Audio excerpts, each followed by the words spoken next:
dalam pemberitaan firman Tuhan. Karena itu mari kita berdoa. Kita mohon bimbingan kuasa Roh Kudus. Bapa di sorga, inilah kami yang datang menghadap-Mu.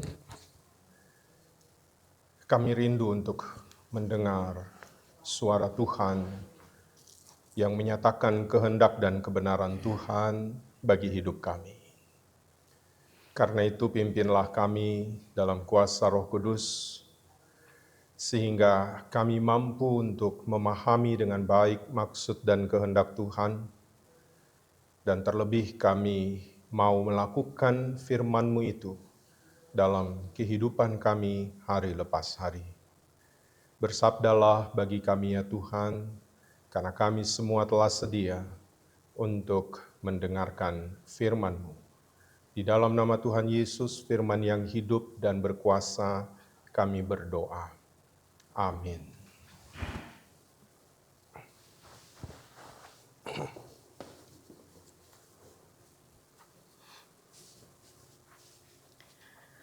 Jemaat yang dikasihi Tuhan, bacaan Alkitab hari ini diambil dari Perjanjian Baru, kitab Roma 5, ayat pertama sampai dengan yang ke-11 yang menyatakan demikian.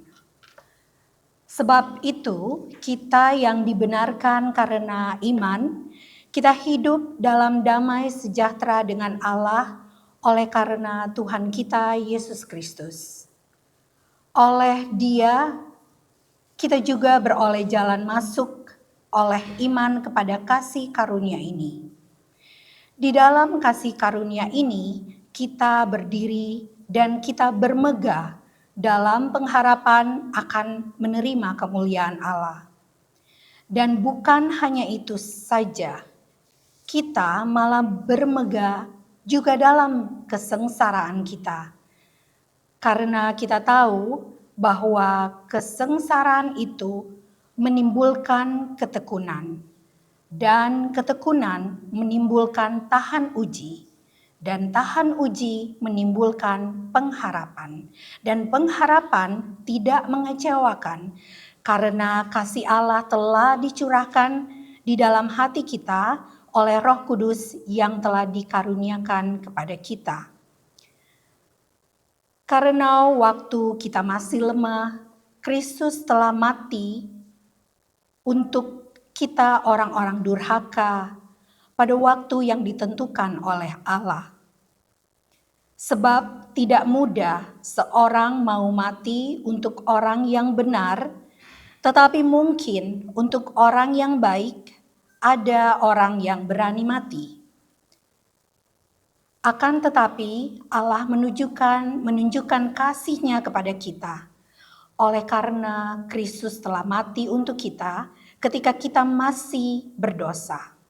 Lebih-lebih karena kita sekarang telah dibenarkan oleh darah-Nya, kita pasti akan diselamatkan dari murka Allah.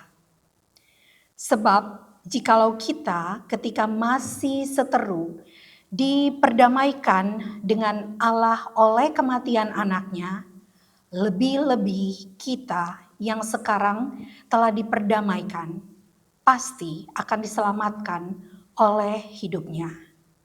Dan bukan hanya itu saja, kita malah bermegah dalam Allah oleh Yesus Kristus Tuhan kita, sebab oleh Dia kita telah menerima pendamaian itu. Demikianlah pembacaan Alkitab. Berbahagialah orang-orang yang memegang peringatan-peringatannya, yang mencari Dia dengan segenap hati, yang juga tidak melakukan kejahatan, tetapi yang berjalan menurut jalan-jalan yang ditunjukkannya. Hosiana.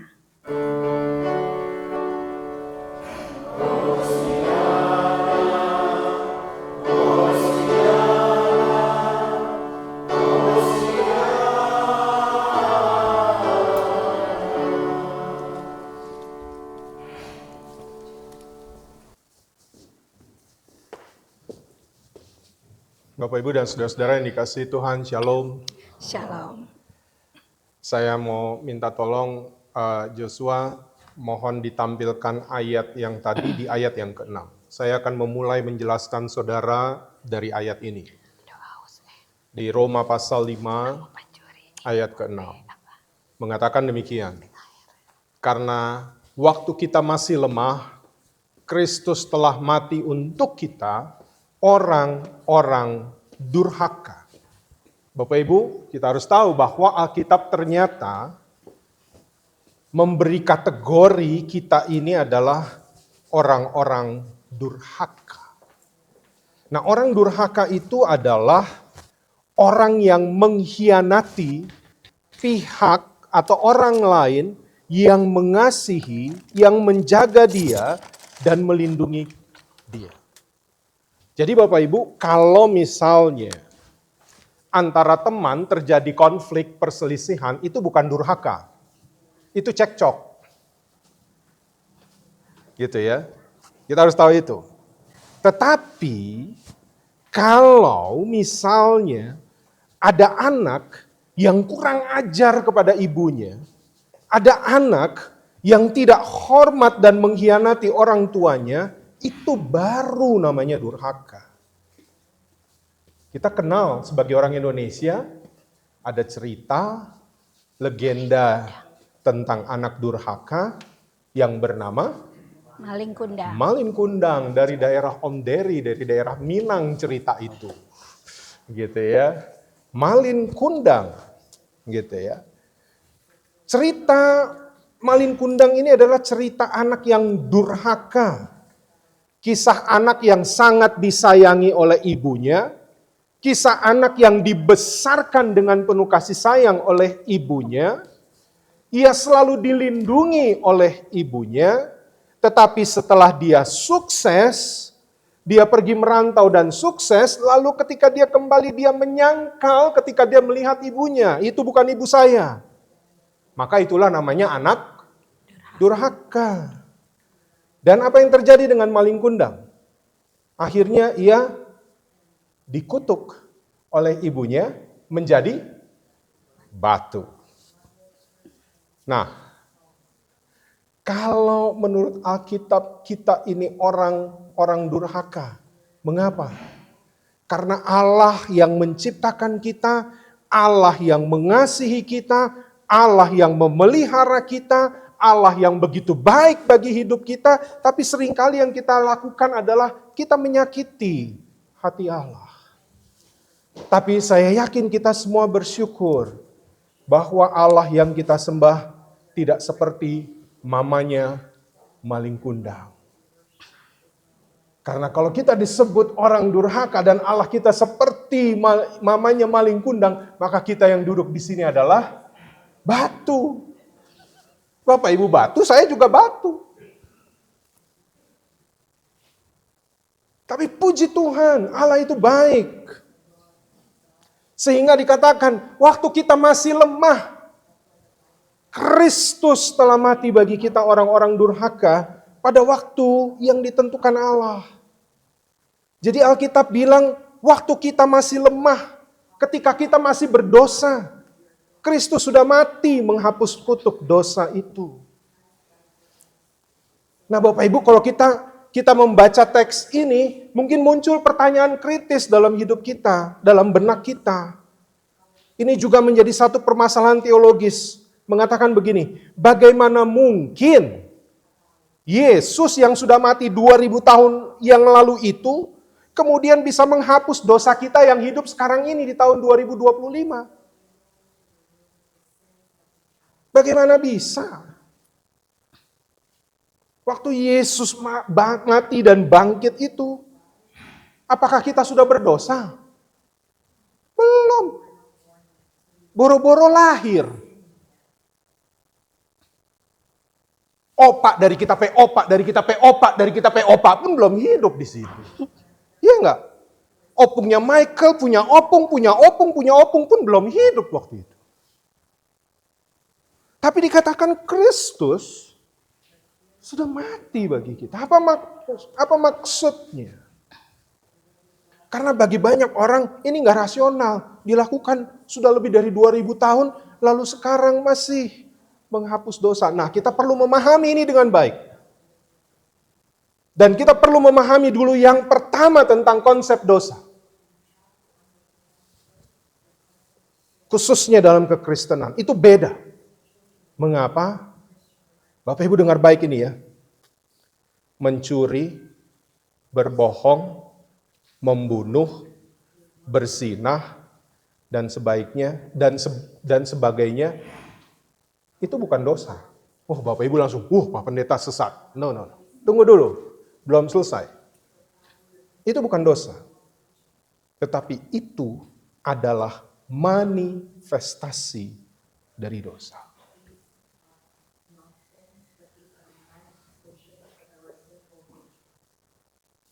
Saya ambil contoh gini. Mana yang benar? Bapak Ibu pelan-pelan menjawabnya. Karena saya mencuri, maka saya menjadi orang berdosa.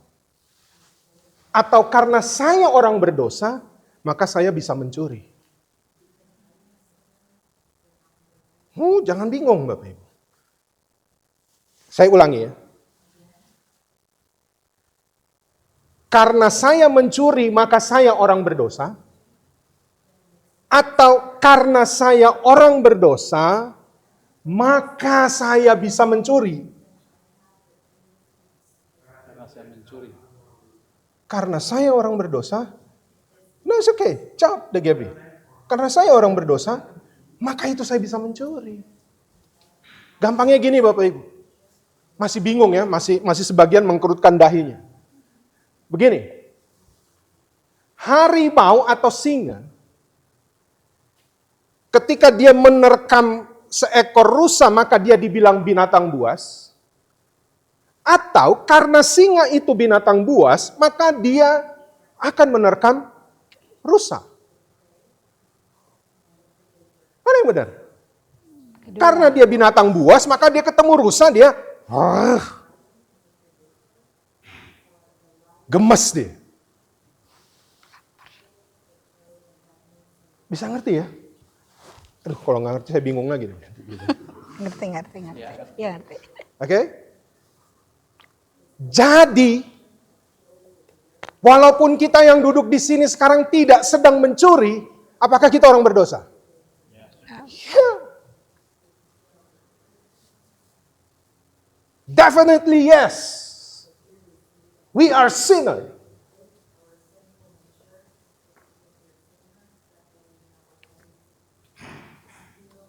Nah, Bapak Ibu, dalam kekristenan konsep dosa itu bukan cuma sekedar setumpuk perbuatan jahat. Bukan. Karena kalau dosa cuma setumpuk perbuatan jahat, bayarlah itu dengan perbuatan baik. That's it, selesai. We don't have to believe in Jesus. Maka ada konsep. Dan ini bukan di kekristenan. Nanti pada harinya, pada hari akhir itu, you akan ditimbang hidupmu. Di kiri setumpuk kejahatanmu, di kanan setumpuk kebaikanmu. Kalau begitu ditimbang, lebih berat kebaikanmu, maka engkau masuk surga. Oke? Begitu ditimbang, kejahatanmu lebih berat daripada kebaikanmu, maka engkau masuk. Pertanyaannya, kalau begitu ditimbang, sama berat, kemanalah kau? Loh, kita harus pikir gitu toh. Kemana kita?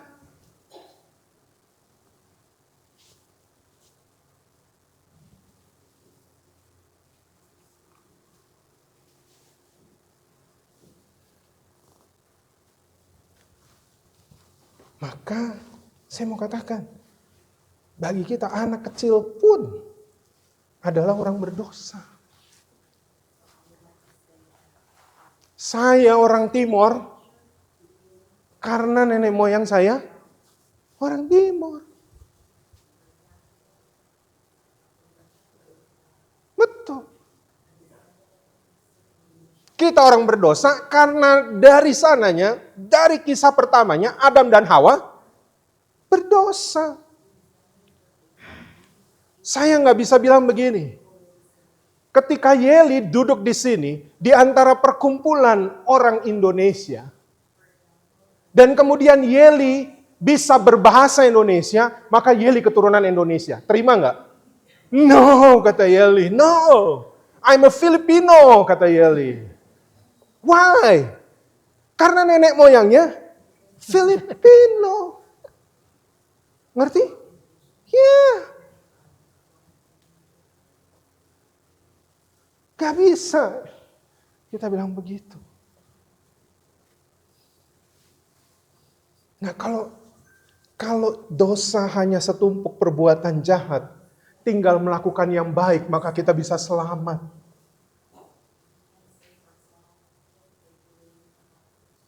Sedangkan di dalam Kristus, no. Apa yang kamu buat, curi, bohong, itu manifestasi dari dosa. Tapi dosa itu punya kuasa dalam hidup kita. Dan Kristus mesti mati untuk menebus itu. Itu yang perlu kita tahu.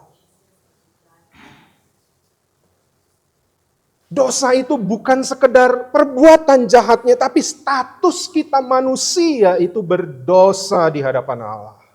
Makanya kita disebut orang-orang durhaka. Nah sekarang oleh karena itu Paulus katakan, ketika kita masih durhaka, Kristus sudah mati bagi kita.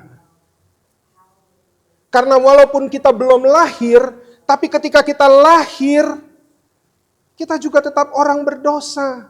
Dan Kristus sudah mati 2000 tahun yang lalu untuk mengampuni dosa saudara dan saya. Maka saudara bisa bertanya lagi kepada saya. Pak Pendeta, muncul nih pertanyaan berikut. Kenapa? Bagaimana jika Yesus mati 2000 tahun yang lalu bisa mengampuni dosa kita yang sekarang ini? Saya kasih ilustrasi sederhana.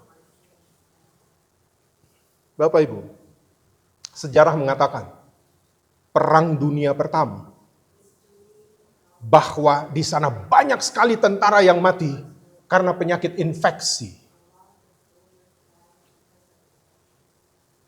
Banyak sekali. Akhirnya seorang ilmuwan yang bernama Alexander Fleming menemukan antibiotik atau penicillin pada tahun 28. Sehingga itu bisa mengobati orang yang terkena penyakit infeksi. Nah pertanyaannya, apakah ketika obat antibiotik itu ditemukan pada tahun 28, obat itu hanya bermanfaat bagi mereka yang hidup waktu itu? Ada dari kita yang pernah minum antibiotik? Itu ditemukan tahun 28. Oke? Lalu apakah ketika itu ditemukan tahun 28 hanya bermanfaat bagi orang yang hidup di tahun 28? Atau sampai kita saat ini itu masih berguna? Masih. Saudara bisa memahami itu, Yesus sudah mati 2000 tahun yang lalu, tapi karya yang dia nyatakan di 2000 tahun yang lalu, tetap kita dapat manfaatnya. Bahwa dosa-dosa kita diampuni. Cuma masalahnya begini, kalau tadi saya ambil ilustrasi tentang penicillin atau antibiotik, kan masalahnya sekarang ini antibiotik adanya di mana? Di apotik. Dan kalau saudara sakit, kena penyakit, infeksi, saudara di rumah, lalu obatnya di apotik, saudara bisa sembuh, walaupun obat itu sudah ditemukan? No, you have to go there. Kamu harus beli itu. Kamu harus minum itu, masukkan ke darahmu, dan kamu baru nanti akan sembuh. Maka itu juga yang berlaku dalam kehidupan beriman kita. Bahwa Yesus yang sudah mati dan bangkit 2000 tahun yang lalu, keselamatan itu sudah tersedia bagi siapapun walaupun dia belum lahir. Tapi tidak ada cara lain untuk menikmati keselamatan kecuali terimalah Yesus dan masukkan itu dalam hidup.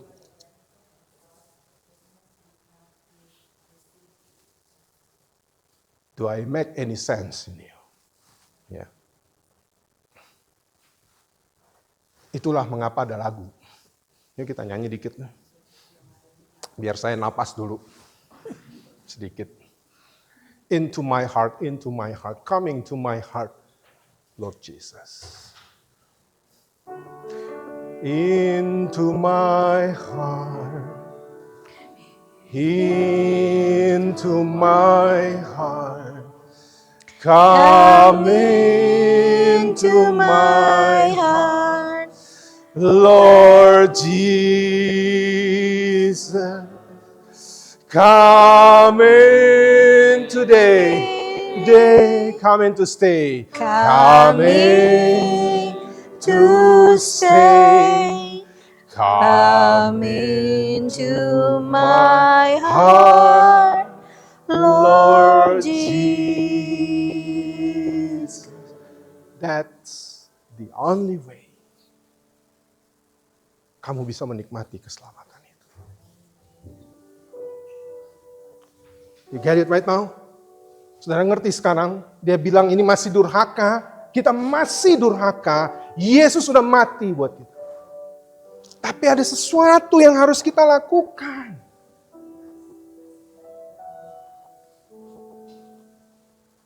Dan bacaan kita mengajarkan 3 hal yang dilakukan oleh darah Yesus buat kita. 1, kita dibenarkan. 2, kita didamaikan. Dan 3, kita diselamatkan. Si durhaka ini, si malin kundang ini harus dibenarkan dulu. Siapa yang hidup masih di zaman tip X? Tahu tip X? Kalau mungkin yang sekarang generasi apa ya? Generasi sekarang Gen Z. Gen Z nggak tahu tip X. Soalnya mainannya udah ketik. Kalau zaman saya, itu catet. Guru ngomong apa? Catet, cepat-cepat, catet. Ya nggak Om Ece? Iya. Zaman kita tahu tip X itu apa. Nggak tahu tip X? Gini. Kalau saya menulis sesuatu, lalu salah, maka ada tip X. Oke? You got it? Cairan putih, hapus. Baru dibenarin tulisannya. Tip X itu, ini dia. Orang Indonesia tahu ini. Oke? Correct. Ini tip X. Walaupun sebenarnya mereknya Kenko. Merek pertama tuh tip X. Sama ke orang Indonesia bilang Honda itu motor. Padahal karena mereknya itu. Gitu ya. Tapi correction pen yang benar. Oke? Nah. Yang salah untuk jadi benar itu harus dulu dikoreksi dengan yang putih. Dan kesalahan saudara dan saya dikoreksi bukan dengan cairan putih, tapi oleh darah Yesus. Oleh darah Yesus. Maka dosa kita harus dikoreksi. Dia hapuskan. Dan kemudian dia ajar untuk kita jadi benar. Anda mengerti dibenarkan. Sekarang didamaikan. Artinya hubungan kita dipulihkan. Setelah oleh darah Yesus kita dibenarkan. Maka kita didamaikan. Kita punya relasi yang begitu dekat dengan Allah. Kita dapat akrab bergaul dengan Allah. Kita punya akses untuk berjumpa dengan Allah. Kapan saja, di mana saja. Bahkan luar biasanya, kita dapat memanggil dia dengan sebutan Bapa. Itu didamaikan.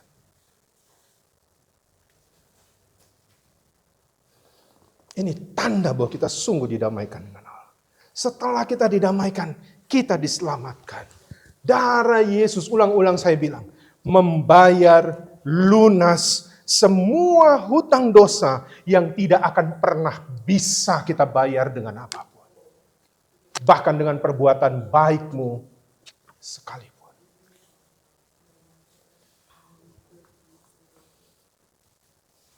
Nah, baru dampaknya. Nah, sekarang kita kembali Yosua di ayat 1. Ayat 1. Setelah kita pahami itu, baru dia bilang begini. Ini kita bisa paham sekarang ayat ini.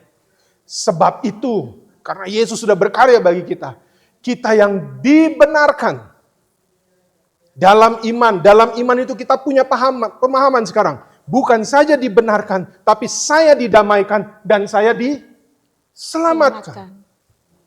Maka kita hidup dalam damai sejahtera dengan Allah. Saudara tahu damai sejahtera itu apa? Bahasa Ibraninya? Tahu dong. Orang Kristen paling suka sebut ini. Tadi saya sebut di awal. Shalom. Kita hidup dalam shalom dengan Allah. Sekarang pertanyaannya, tahu nggak shalom itu artinya apa? Dari akar kata bahasa Ibrani, shalom itu artinya tidak ada lecet, tidak ada rusaknya, utuh. Itu shalom. Contoh. Apa ya? Bu Meti deh. Contohnya, Ibu Meti kasih saya apel. Lalu kalau Bu Meti kasih saya apel, dan apel itu ada scratch-nya saja di kulitnya, itu tidak shalom. Oke? Jadi dia harus utuh, dia harus sempurna. Dan sebaliknya, misalnya satu kali, Ibu Keisha kasih saya buah pir. Luarnya mulus, hijau, mantep, nggak ada lecetnya. Tapi begitu saya buka, belah di dalamnya busuk atau ada ulat, itu juga tidak shalom. Oke?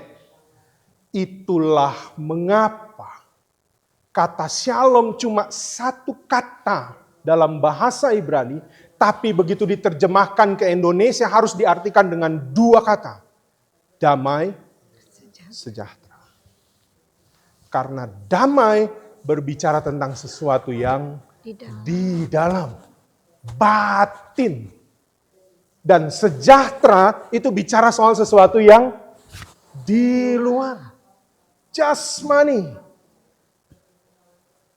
So, kalau kita bilang shalom, saya bilang shalom kepada Ibu Teti, saya bilang shalom kepada Ibu Meti, bukan hanya manis di bibir saja kayak lagu itu.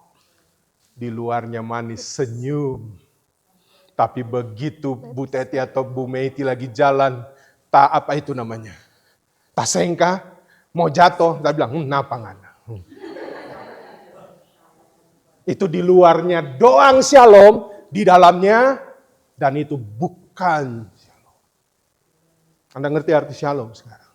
Itulah mengapa, tapi ingat baik, shalom itu dalam bahasa Indonesianya damai sejahtera, bukan sejahtera dulu baru damai. Kenapa? Harus sesuatu yang utuh dulu dari dalam, dan baru dari luarnya itu akan terlihat bahwa wow, semua yang tidak bercacat ini dimulai dari dalam, dari hati yang memahami bahwa ketika saya masih durhaka, Yesus sudah mati bagi saya, sehingga saya dibenarkan, sehingga saya didamaikan, sehingga saya diselamatkan.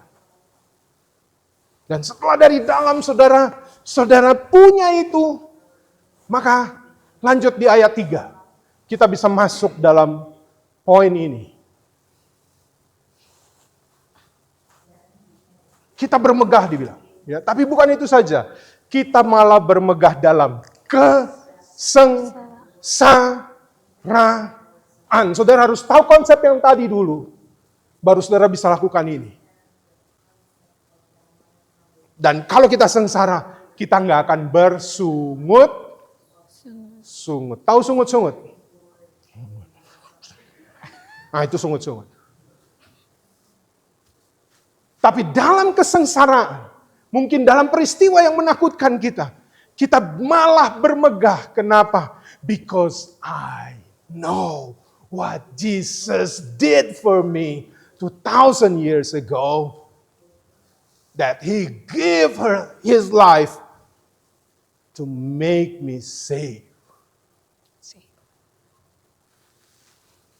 Bapak Ibu ngerti sampai di sini? Ini makanya kita bisa bermegah meskipun dalam kesengsaraan.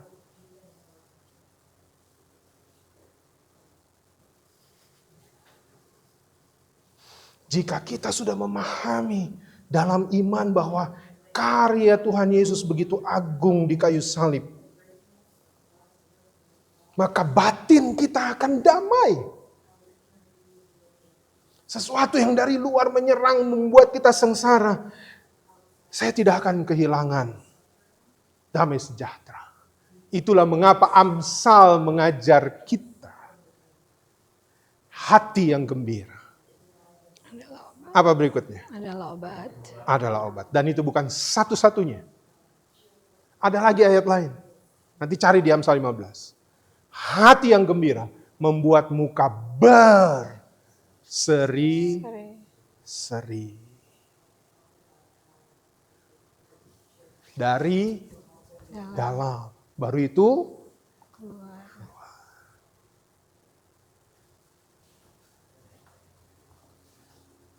Nah, sabar ya, nggak lama lagi habis, nggak lama lagi habis, sebentar lagi. Ya. Maka jika kita sudah memahami dalam iman karya Kristus, sengsara pun akan membuat kita tekun. Lihat kan, kesengsaraan itu menimbulkan ketekunan. Bapak Ibu tahu apa itu tekun? Tekun itu membuat kita semangat. Walaupun dalam kesengsaraan, nggak kehilangan spirit, nggak kehilangan semangat.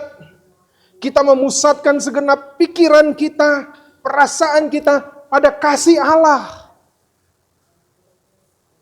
Nggak kehilangan semangat.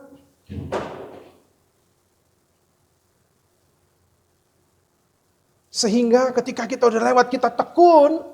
Selanjutnya, ayat selanjutnya. Nah, dan ketekunan itu menimbulkan apa? Tahan uji. Apa maksudnya tahan uji?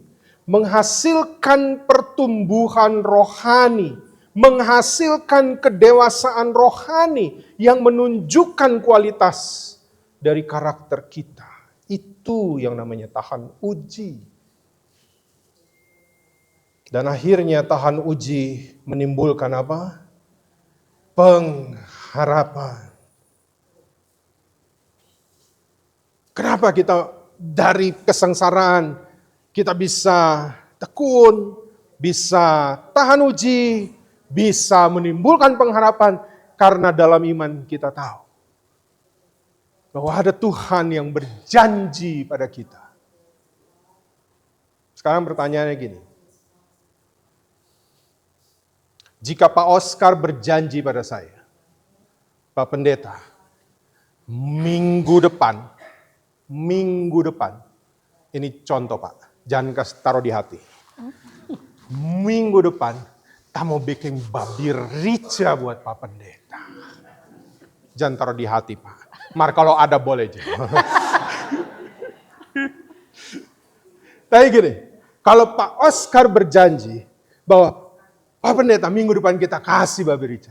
Maka saya percaya pada isi janjinya atau pada orang yang berjanji. Itu pertanyaan kan? Kalau misalnya begini, saya ini orang paling pelit di dunia, sekikir sekali. Sekikir itu sekakar ya? Sekakar. Orang Manado bilang sekakar. Bahasa Indonesia sekikir juga ada, pelit. Untuk persembahannya saya carinya penny. Gitu ya. Paling pelit. Lalu saya janji sama Bu Meti. Bu Meti, kalau Bu Meti senyum, kita kasih $10.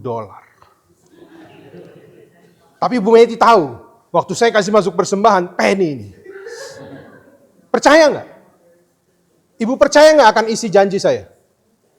Itu karena saya pendeta. Karena saya pendeta, ibu percaya.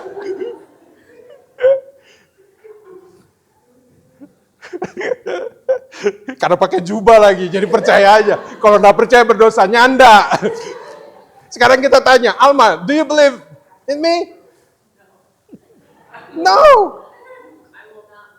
Kenapa? Kenapa dia nggak percaya sama saya tentang janji itu? Karena dia tahu saya bagaimana.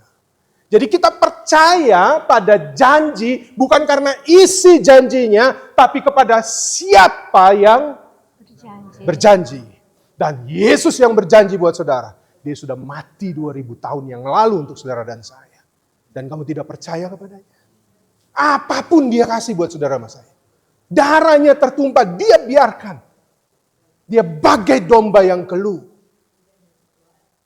Dan dia bilang, aku menyertai kamu senantiasa sampai akhir zaman. Kamu percaya? Ngerti saudara? Itu mengapa kita punya pengharapan. Karena yang berjanjinya itu setia. Yang berjanji bagi kita, dia setia. Itulah mengapa dijamin. Ayat berikutnya, ini paling terakhir. Saya janji ini paling terakhir. Dan dia bilang apa di sana?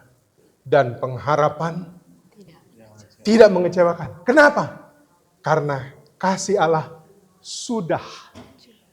telah dicurahkan di dalam hati kita oleh Roh Kudus yang sudah dikaruniakan. Dan hati kita melihat, oh Tuhan, Engkau sungguh baik.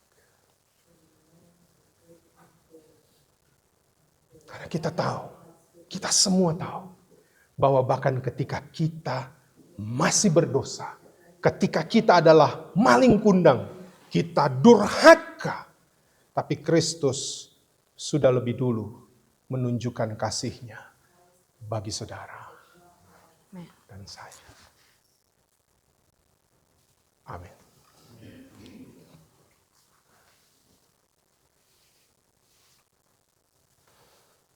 Mari kita respon dengan menyanyi dari Gita Bakti 71.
Jemaat yang dikasihi Tuhan, saya undang kita bangkit berdiri.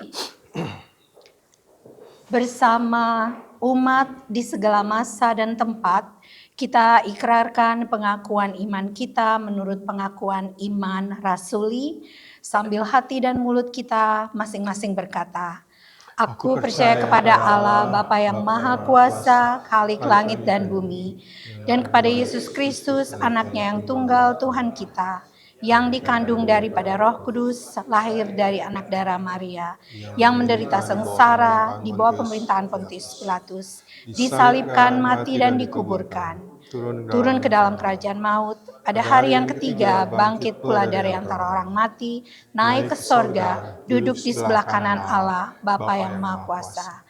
Dan dari sana ia akan datang untuk menghakimi orang yang hidup dan yang mati. Aku percaya pada Roh Kudus, gereja yang kudus dan am, persekutuan orang kudus, pengampunan dosa, kebangkitan daging, dan hidup yang kekal. Silakan duduk.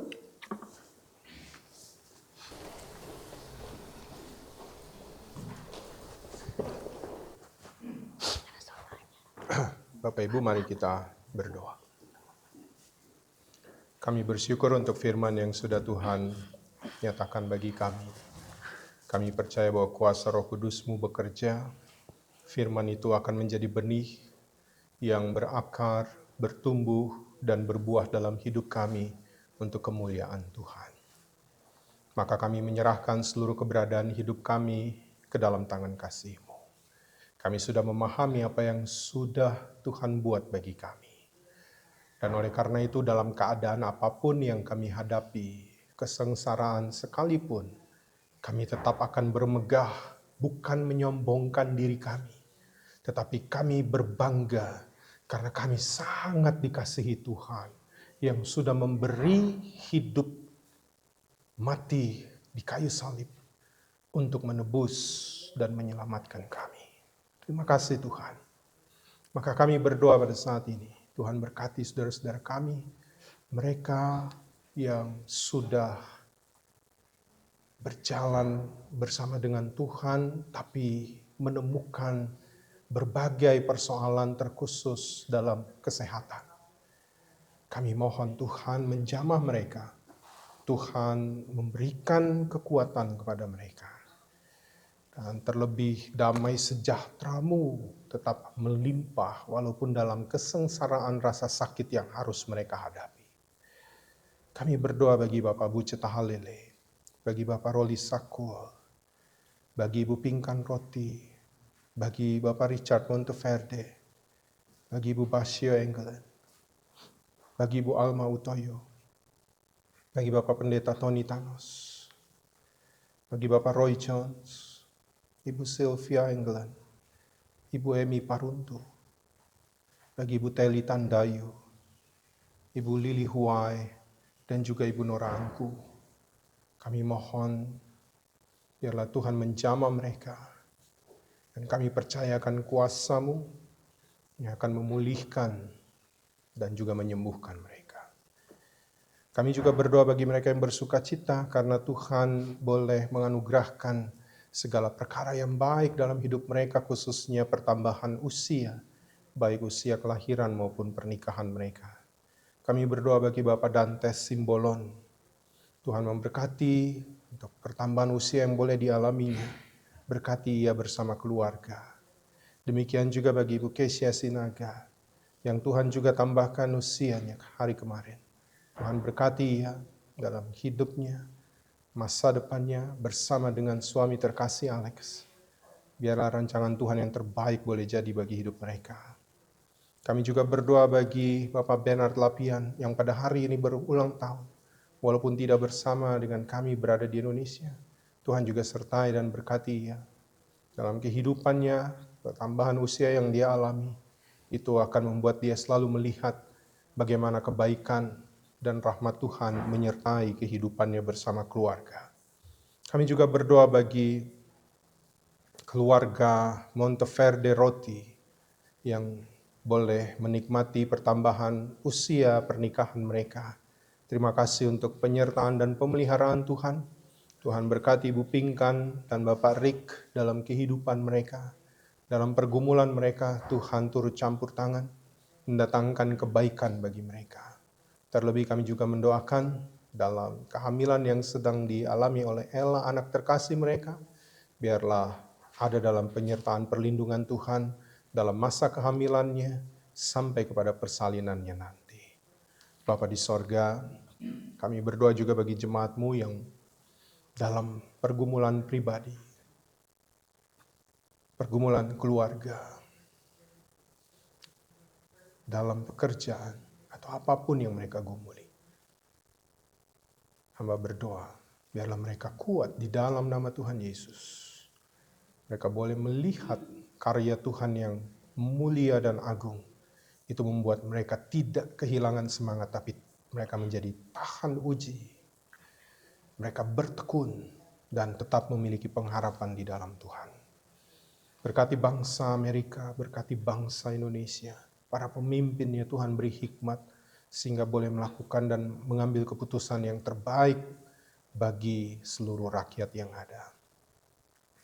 Kami berdoa bagi para hamba-hamba-Mu yang melayani hari ini, baik majelis yang bertugas, usher, pianis, translator, dan tim IT. Tuhan memberkati mereka, dan Tuhan menerima sembah mereka melalui pelayanan yang mereka nyatakan kepada Tuhan. Berkati seluruh jemaat-Mu, baik yang hadir dalam ibadah saat ini maupun mengikuti secara online. Biarlah rahmat Tuhan menyertai, memberkati setiap jemaat-Mu bersama dengan seisi rumah tangga mereka. Inilah doa kami ya Bapa, ampunilah dosa dan kesalahan kami. Doa ini kami naikkan di dalam nama Tuhan Yesus yang sudah mengajar kami berdoa. Bapa kami yang di sorga, dikuduskanlah nama-Mu, datanglah kerajaan-Mu, jadilah kehendak-Mu di bumi seperti di sorga. Berikanlah kami pada hari ini makanan kami yang secukupnya, dan ampunilah kami akan kesalahan kami, seperti kami juga mengampuni orang yang bersalah pada kami. Dan janganlah membawa kami ke dalam pencobaan, tapi lepaskanlah kami daripada yang jahat, karena Engkau yang punya kerajaan, dan kuasa, dan kemuliaan, sampai selama-lamanya. Amin. Kita akan mendengarkan persembahan pujian yang akan disampaikan oleh kaum wanita, kaum ibu.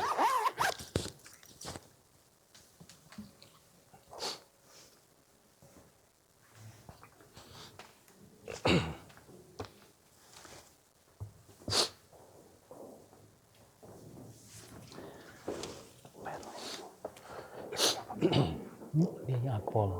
Akpol. Siapa nama?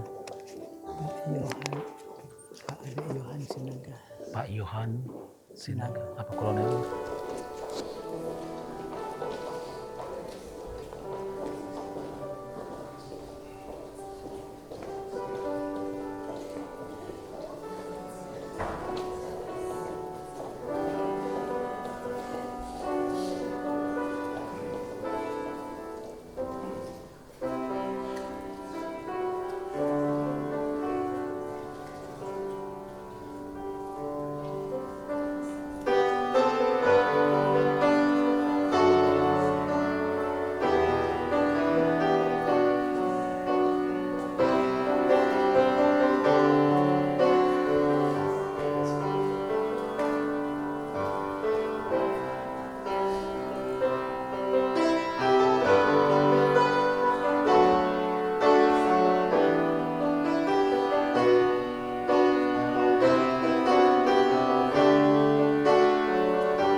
Pujian yang sangat indah dari kaum wanita. Kiranya kita diberkati oleh pujian ini. Jemaat yang dikasihi Tuhan, tibalah saatnya kita akan berikan persembahan. Marilah kita berikan persembahan sebagai tanda syukur kita kepada Tuhan yang selalu memberkati hidup kita. Ingatlah pesan Alkitab yang terdapat dalam Amsal 3 ayat 9 hingga yang ke-10 yang menyatakan, muliakanlah Tuhan dengan hartamu dan dengan hasil pertama dari segala penghasilanmu, maka lumbung-lumbungmu akan diisi penuh sampai melimpah-limpah dan bejana pemerahanmu akan meluap dengan air buah anggurnya. Sambil persembahan dijalankan, kita akan menyanyi NKB 197, Besarlah Untungku.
Kita akan mendoakan persembahan kita. Mari kita berdoa. Ya Tuhan Yesus, kami bersyukur kepadamu karena kasih dan pengorbananmu yang mendorong kami untuk berikan persembahan sukarela ini.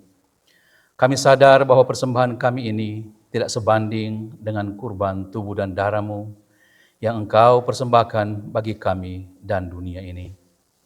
Terimalah dan kuduskanlah ya Tuhan, agar berguna untuk pelayanan kasih dan keadilan. Demi kemuliaan nama-Mu, di dalam nama Tuhan Yesus, kami berdoa. Amin.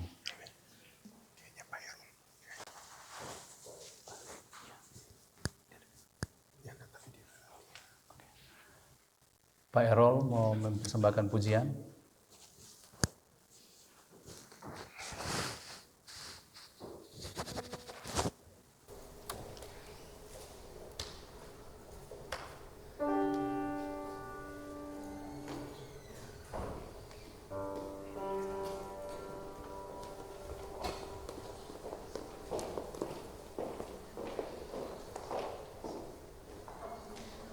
Shalom. Salam sejahtera buat semua.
Terima kasih untuk Bapak Victor Huta Barat Tandayu atas pujiannya.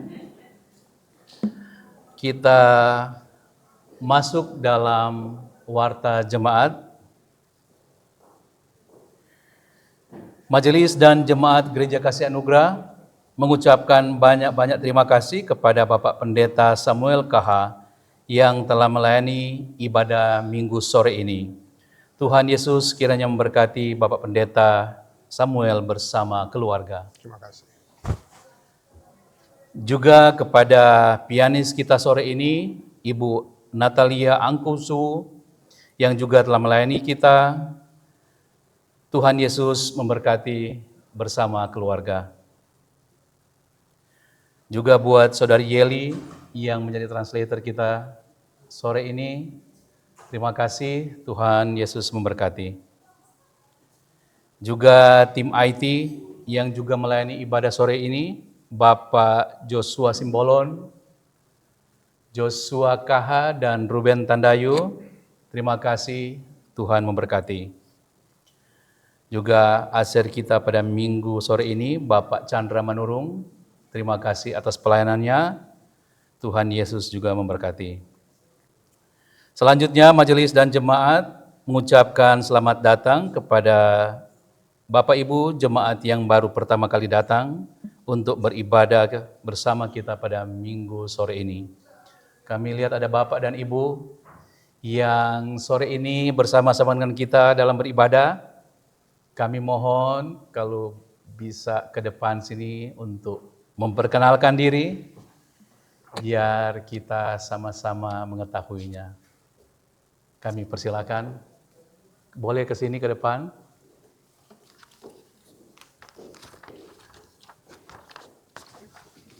Sini Pak, silakan. Ya, silakan.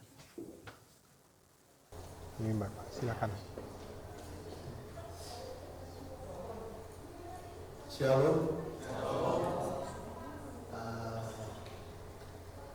Kami mau perkenalkan diri karena kami baru pertama kali hadir di kegiatan ibadah pada minggu hari ini. Juga pertama kali di Amerika. Datang kurang lebih 2 minggu yang lalu. Nama saya Adi Johan Hasutungan Sinaga, orang Batak, dan istri saya Cynthia Devi Seringenana Purba, orang Batakaro. Jadi kami berdua orang Batak. Tapi saya lahirnya di Palembang, istri saya lahirnya di Bandung. Jadi Nusantara.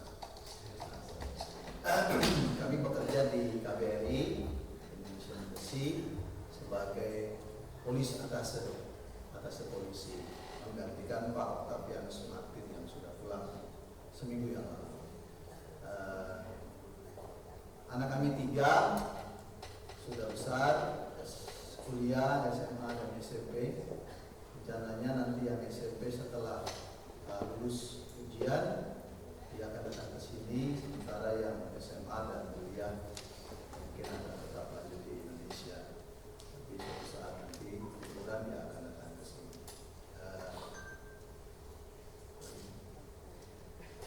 Kami berterima kasih atas sambutan dan penerimaan yang sangat hangat ini.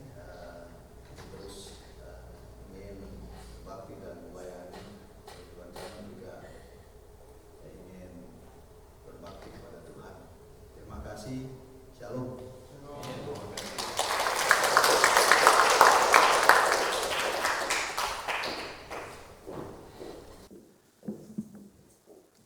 Terima kasih kepada Bapak Sinaga dan Ibu Purba.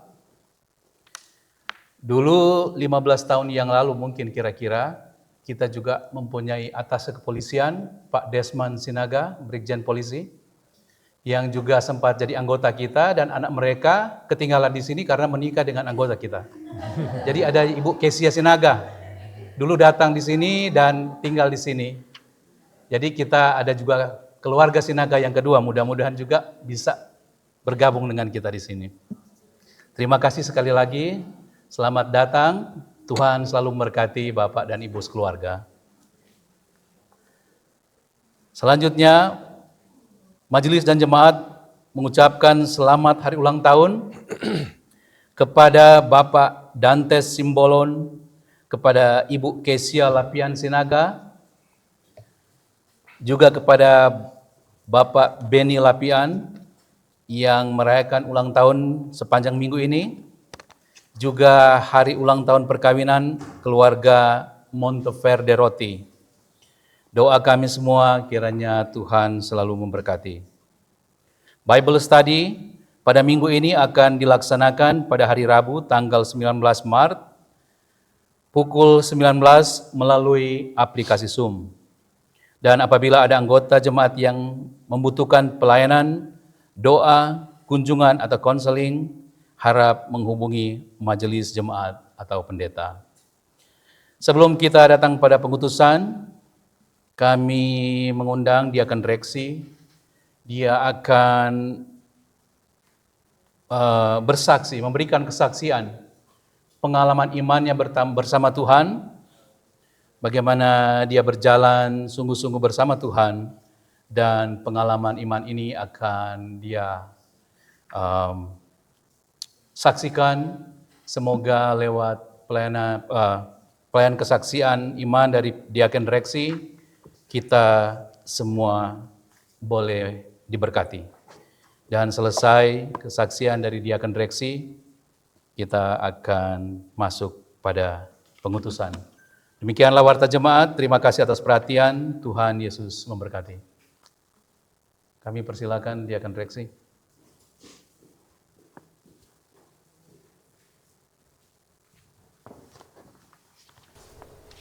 Terima kasih. Shalom.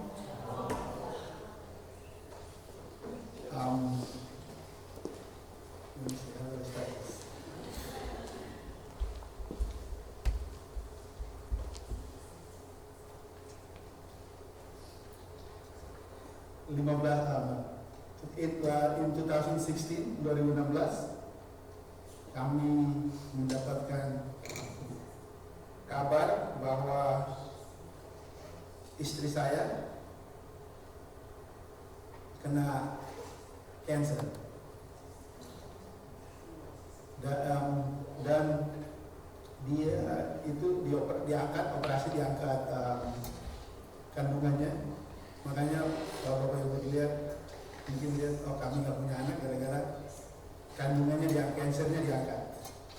So 2 kali cancernya baliknya tahun 2018 lagi.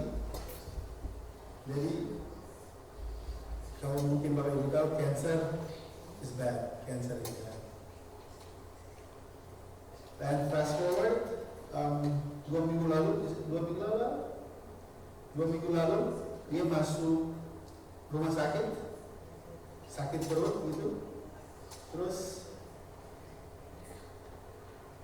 kami dapat kabar juga, sorry. Jadi di tahun 2016 itu pas dapat cancer, kami keluarga goyang, imannya benar-benar hancur, fondasi kami nggak kuat. Waktu itu kami juga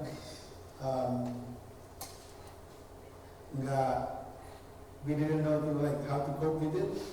Jadi terutama saya sangat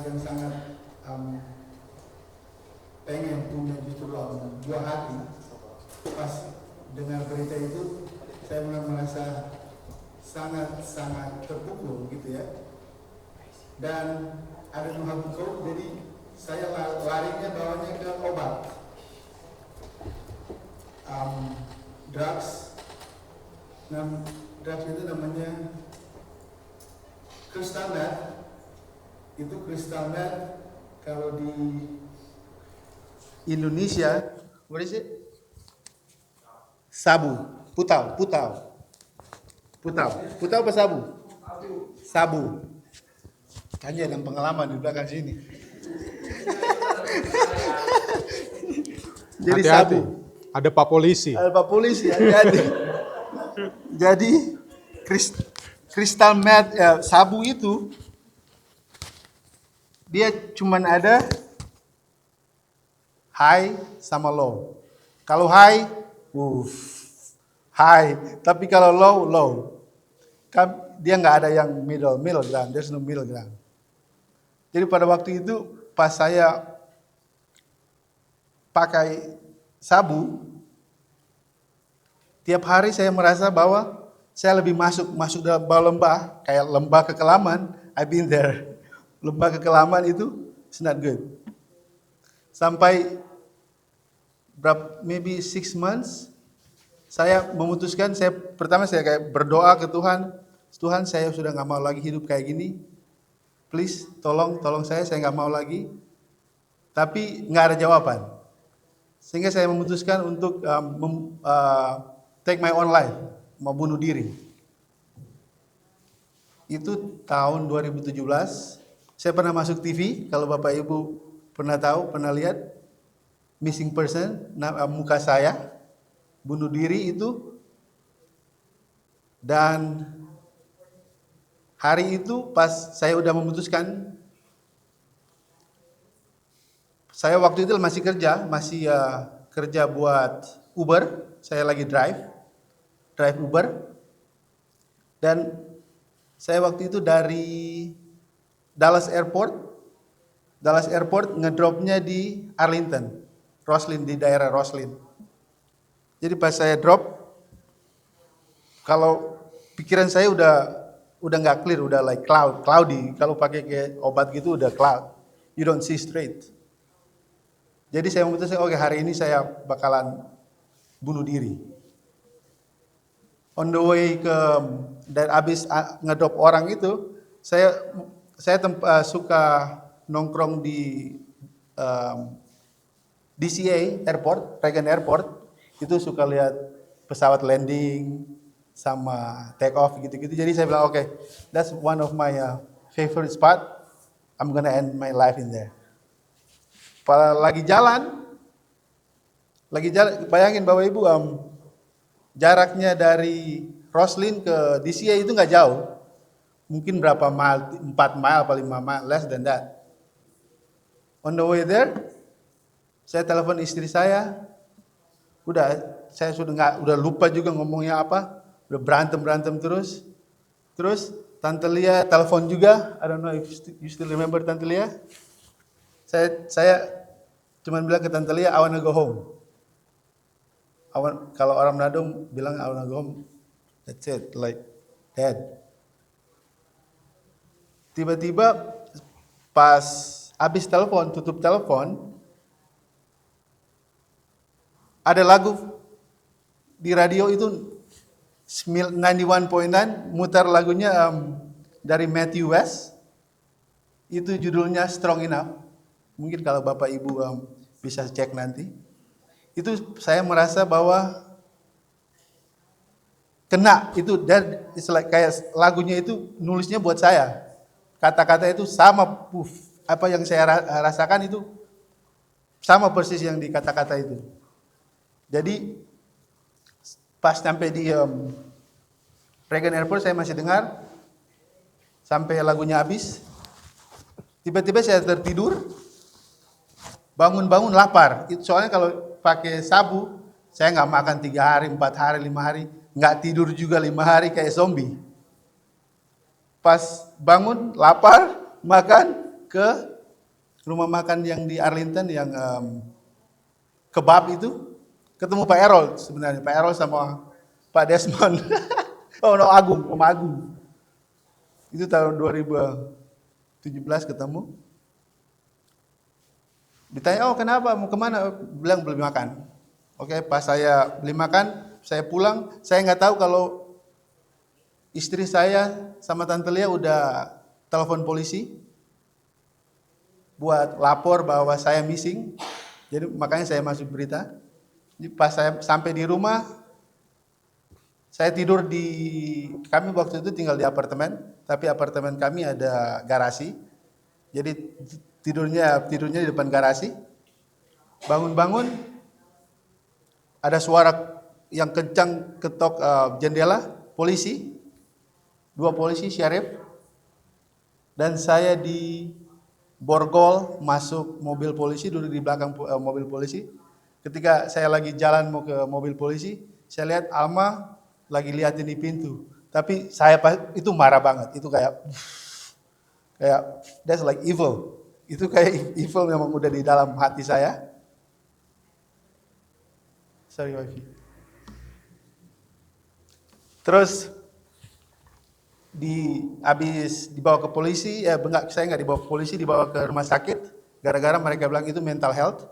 Jadi bawa ke rumah sakit Cherry Grove, dicek, dan saya dimasukin ke rehab. Rehabnya itu semingguan. Di dalam rehab itu saya juga pikirannya belum clear, masih kayak cloudy. Tapi justru saya gara-gara kepengen Waktu itu si Elis masih kecil, pengen banget suka ketemu Elis. Itu mungkin jadi pengharapan saya biar saya harus kuat biar keluar sini biar ketemu Elis. Dan saya bisa memberikan itu pas saya keluar semingguan, tapi tetap kita masih fight every day. Every day is a bad experience. Tapi puji Tuhan, saya masih berdiri di sini. Dan fast forward 2 minggu lalu, Alma masuk rumah sakit. Dan dia 4 hari di rumah sakit. Jadi dia masuk hari Senin. Terus dokternya nggak tahu dia sakit apa, dia cuma bilang sakit perut, tapi mereka cuma bilang ada cairan di dalam perutnya. Terus dia kayak diambil sampelnya gitu, dites, baliknya itu ternyata cancer lagi. Saya kena lagi, itu cuman pas ini yang minggu kemarin itu saya imannya agak lebih kuat ya, nggak kayak waktu itu. Jadi saya berdoa ke Tuhan, bilang please I don't want to go back to that life, to the darkest place. No, I don't want to do that. Jadi saya juga telepon Pak Pendeta ke rumah, berdoa, juga ada teman-teman. Soalnya waktu itu pas Alma di rumah sakit, dia gara-gara rumah sakitnya full, jadi dia taruhnya di lantai 5, itu lantai 5 buat orang-orang yang bersalin. Jadi besuknya itu jamnya ada specific time, nggak bisa anytime. Makanya waktu itu teman-teman mau datang tapi jamnya nggak cocok. Makanya pas kita pulang ke rumah hari Kamis, mereka ke rumah, ada Pak Pendeta juga, Ibu Uli, all are like closest friend gitu. Terus Pak Pendeta berdoa juga. Tapi justru pas di situ dia imannya lebih kuat mungkin sama saya. Dia kayak oke. Tapi saya kayak sembunyiin, tapi saya act like strong, tapi di dalam saya lagi Tuhan kasih saya selalu berdoa kasih kekuatan, selalu kasih kekuatan biar saya nggak mau lagi masuk ke lembah kekelaman. Tapi terus setelah berhari-hari saya juga berdoa terus. Hari Sabtu, dia keluarnya hari Kamis. Hari Sabtu saya suka nonton bola. Tim favorit saya lagi main Liverpool. Saya lihat pas hari Jumat saya lihat ini mereka main jam 11. Jadi saya biasanya saya pikir oke, jam 11 kalau 2 jam berarti jam 1 habis itu saya langsung kerja. Tapi ternyata bolanya itu startnya jam 10. Jadi jam 10 habisnya jam 12.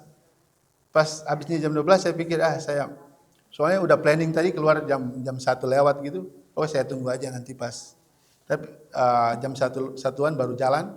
Terus saya lagi nonton TV, YouTube. Di situ ada lagu-lagu rohani. Jadi saya start nyanyi. Tiba-tiba saya lagi duduk, saya berdiri, nyanyi di depan, nyanyi kayak lagi nyanyi itu menyembah kayak sambil berdoa hard, really hard. Saya bilang ke Tuhan,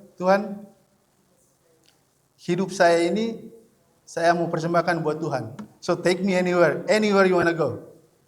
Because saya nggak mau lagi balik ke lembah kekelaman. Dari situ jantung saya udah mulai kayak deg-degan, kencang. Saya udah pacing, mutar jalan sana, jalan sini. Saya mau bikin apa, saya udah tahu mau bikin apa, ke ruangan sebelah mau ambil minum. Pas nyampe di ruangan itu, nggak bisa, pikiran saya blank, otak saya blank. Saya nggak tahu itu apa itu. Terus selalu bawanya ke dapur. Selalu saya dibawanya ke dapur. Dapur saya ada kulkas. Di depan kulkas itu saya cuman kayak staring kulkas itu ada foto-foto keluarga kami. Sama teman-teman juga semua. Saya cari-cari.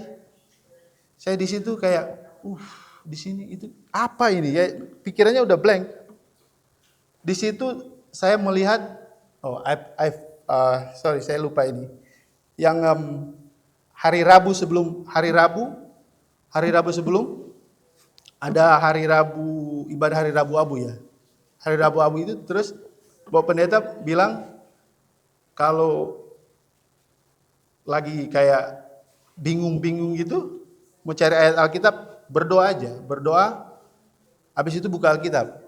Saya kan Alkitab saya digital, saya scroll down gitu, nggak bisa buka, scroll down, kayaknya nggak ada yang menyentuh hati saya gitu. Terus hari Sabtu itu pas saya lagi staring di kulkas, foto-foto gitu, saya bilang Tuhan terima kasih untuk my beautiful family and all the friends. Di bawah itu ada Roma. Waktu itu kami ke Roma, terus kami beli magnet Roma. Saya bilang, mungkin this is the one. Tapi jantung saya udah kayak, Saya nggak tahu itu kalau apa. Itu baru pertama kali yang saya rasakan. Saya cari buka Roma. Saya carinya Roma 10 ayat 24, tapi nggak ada. Roma 10-nya nggak ada ayat 24. Soalnya kenapa saya cari ayat 24? Gara-gara hari pernikahan kami tanggalnya tanggal 24. Tapi Roma 10 nggak ada. Adanya tapi saya pikir juga kenapa jantung saya udah lebih kencang, udah kayak Terus saya dapatnya Roma 16. Jadi ayat itu saya mau cari juga Roma 24 ayat 1 tapi nggak ada. Romanya cuma sampai ayat 16. Jadi saya mendapatkan ayat Roma 16 ayat 24. Saya bilang ke Alma, ini apa kira-kira ini buat kita? Maksudnya. Kita juga nggak tahu itu Roma 16 ayat itu. Bapak Ibu dikit lagi nanti dengar abis ini. Itu benediction. Jadi dibilang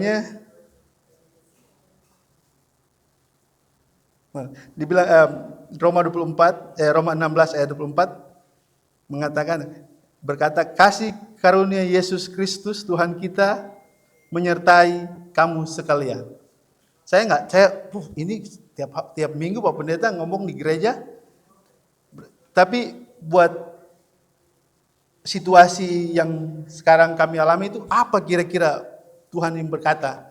Terus malamnya saya telepon, kita ngomong sama Pak Pendeta, bilang jelasin semua itu bahwa hati itu kita punya jantung udah banyak kencang. Pak Pendeta bilang itu Holy Spirit. Saya selama ini saya nggak pernah rasakan yang kayak mungkin tahu saya tahu Holy Spirit tapi yang benar-benar merasakan itu saya nggak pernah. Never. Saya udah umur kayak 41, lahir dari keluarga Kristen, majelis di sini udah almost 3 years. Saya nggak pernah merasakan yang kayak gitu. Pas Pak Pendeta bilang itu Roh Kudus, Holy Spirit, terus saya tanya, itu artinya apa kira-kira? Ke Pak Pendeta mungkin kalau bisa jelas ingat yang saya itu bilang itu Pak Pendeta bilang, wow, that is very powerful. Katanya nggak semua orang yang menemui ayat itu, ayat Roma 24. Dari situ saya punya kayak ketakutan apa semua hilang, udah hilang, udah kayak berarti Tuhan bersama saya gitu kan. And then fast forward hari Senin, jadi sekarang saya coba abis itu saya coba bikin relasi lagi baru sama Tuhan. Jadi tiap hari bangun pagi saya just praise and worship God gitu dari YouTube. Terus hari Senin itu saya bikin praise and worship, debar lagi saya. Tapi pas itu kan saya udah tahu, oh that's the Holy Spirit. Udah sama same thing, pace gitu. Udah jantungnya berdebar-debar. Saya pergi kerja dan lagi drive, lagi kerja, saya Uber, delivery makanan. Di situ saya praise terus Tuhan. Saya bilang, Tuhan, just take me anywhere you wanna go, I'm ready. I'm gonna give my life to you. Dari situ saya,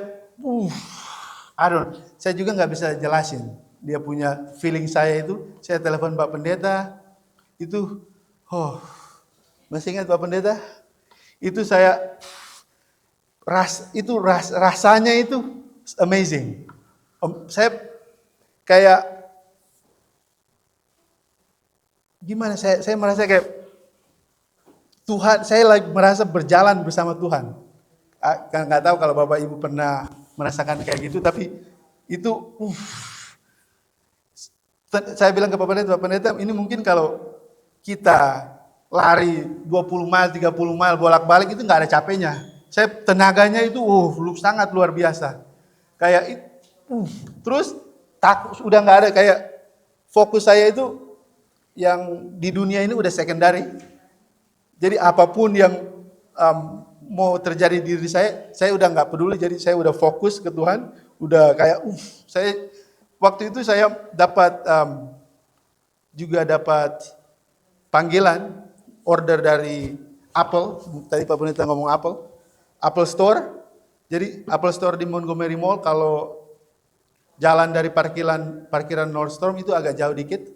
Saya jalan dari parkiran, saya selalu rasanya kayak saya selalu kayak nyanyi sendiri, ketawa-ketawa sendiri. Mungkin saya lihat, ini kalau orang lain kayaknya lihat saya gila, ini saya orang gila. Tapi saya itu kayak sukacita, saya mendapatkan sukacita. That's the word, the joy. Pak Pendeta bilang itu, that's joy. Itu joy yang saya dapatkan itu, wow. Makanya saya bilang ke Pak Pendeta, I wish semua orang bisa rasain itu. Joy yang saya dapatkan sampai sekarang, hampir tiap hari. Sekarang saya kayak I have a new soul gitu dari it's like sekarang saya melihat semua itu beda, semuanya beda. Kayak it's still the same ya, tapi rasanya itu beda, udah bukan kayak tadi saya jelasin ke istri saya, mungkin saya bilang itu yang terjadi dalam diri kita itu semua, itu gara-gara diri kami sendiri. Kayak kalau misalnya kemarahan, misalnya scale 1 to 10, mungkin saya dulu itu 9, 8, 9 gitu. Sekarang maybe like 3, 2, maybe 2. Kita mau bikin sampai as close as possible. I feel like it's like peace, very peaceful. Like it's amazing feeling. Tapi justru dalam poin saya dalam tadi bilang kesengsaraan, kalau saya bilang ya, itu gara-gara dapat berita yang cancer itu, saya di situ mendapatkan joy, mendapatkan sukacita gitu, dan itu sukacitanya sangat luar biasa. Sangat luar biasa. Maka saya selalu bilang ke Jimmy juga, saya bilang, I wish like you guys can feel my joy. Like itu kayak so peace, kayak memang benar-benar berjalan sama Tuhan. Tuhan itu lagi berjalan di samping kita. Jadi makanya tadi juga pas saya dengar Bapak Pendeta, wow, itu kena sekali di hati saya. Makanya sekarang mungkin saya orangnya masih sama, tapi hati saya udah it's bukan hati, my soul it's different. Itu mungkin I wanna juga encourage Bapak Ibu semua. Jadi kalau ada masalah gitu, jangan takut, just keep going because I'm the living proof. So mudah-mudahan next time bukan saya yang berdiri di sini, tapi salah satu dari Bapak Ibu memberi kesaksian. Dan tapi Oh gini, saya bilang Pak Pendeta, itu minggu sebelumnya Pak Pendeta khotbahnya bilang yang berada di atas gunung, Elia, Tuhan Yesus, yang berada di atas gunung sama murid, ya Musa. Saya bilang Pak Pendeta, saya merasa kayak saya berada di atas gunung lagi. Tahu Bapak Ibu kalau berada di atas gunung pemandangannya, di situ, tapi turun gunung juga sekarang kalau udah saya pikir udah nggak di atas lagi, turun menemui kayak cobaan-cobaan gitu. Saya sekarang udah very calm, jadi that is good feeling. Itu aja yang saya mau share. Dan ungkapan syukur saya ini, saya akan membawakan satu lagu. Saya juga mau ngajak Bapak Ibu berdiri untuk menyanyi bersama, bersyukur bersama. Lagunya, judulnya, ada di situ.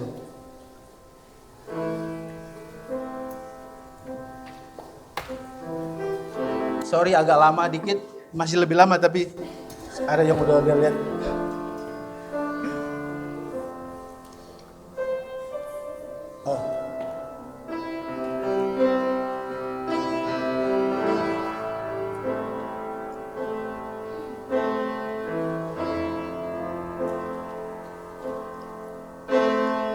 Saya ngajak kalau ibu bapak tahu lagu ini, nyanyi sama saya. Blessed assurance, Jesus is mine. He's been my fourth man in the fight, time after time. Born of His Spirit, washed in His blood, and what He did for me on Calvary is already.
kesaksian ini bisa menginspirasi Bapak Ibu.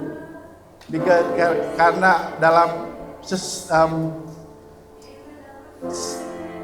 dia pun dalam keadaan apapun, separah-parah apapun itu, dalam lembah sekalipun Tuhan Yesus selalu berjalan bersama Bapak Ibu. Terima kasih, Tuhan Yesus memberkati. Baik. Bapak Ibu, kesaksian yang sungguh menguatkan. Saya cuma mau bilang begini, ayat yang tadi Reksi bilang adalah kasih karunia Tuhan Yesus menyertai kamu sekalian, amin. Dan dari sini kita belajar bahwa sukacita yang kita miliki itu bukan karena situasi yang kita alami, tapi sukacita yang kita miliki karena relationship kita dengan Tuhan. Itu tidak bergantung pada situasi apa yang sedang saudara alami. Saudara lihat buktinya. 3 kali divonis cancer. Tapi yang ketiga justru reaksi semakin kuat.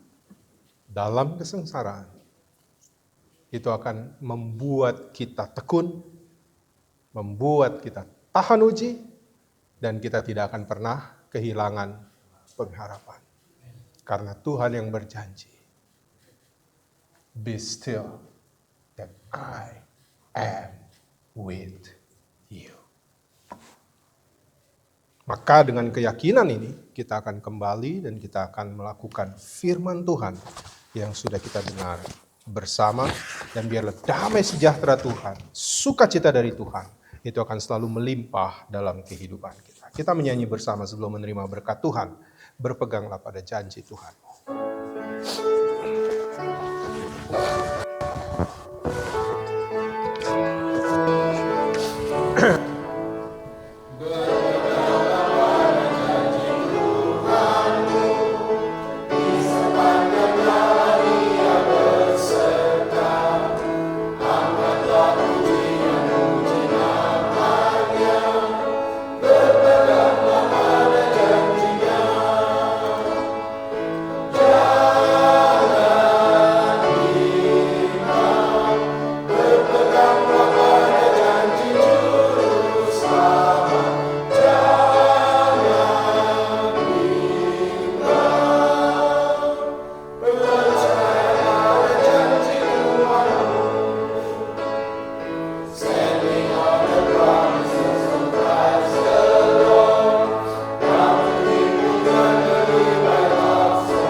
Pulanglah dalam damai sejahtera Tuhan dan terimalah berkat-Nya. Tuhan memberkati engkau dan melindungi engkau. The Lord bless you and keep you. Tuhan menyinari engkau dengan wajah-Nya dan memberi engkau kasih karunia. The Lord make His face shine on you and be gracious to you. Tuhan menghadapkan wajah-Nya kepadamu dan memberi engkau damai sejahtera. The Lord turn His face toward you and give you peace. Hosiana.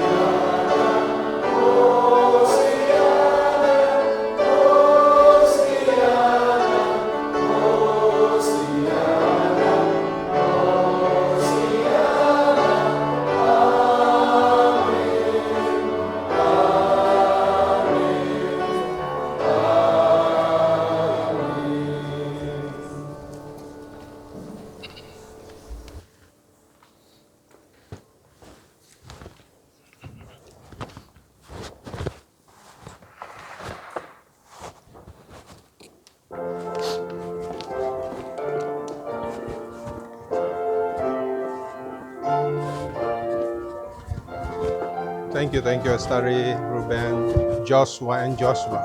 Thank you so much.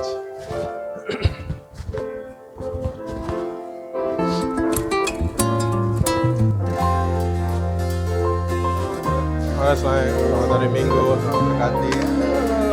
Happy Sunday, thank you for coming. Berkati ya. Happy Sunday. How are you? Good. Thank you for coming. Happy Sunday, Bu. Tuhan berkati. I am so great to see you. Thank you so much for coming. God bless you. Yeah. Thank you so much for coming. God bless.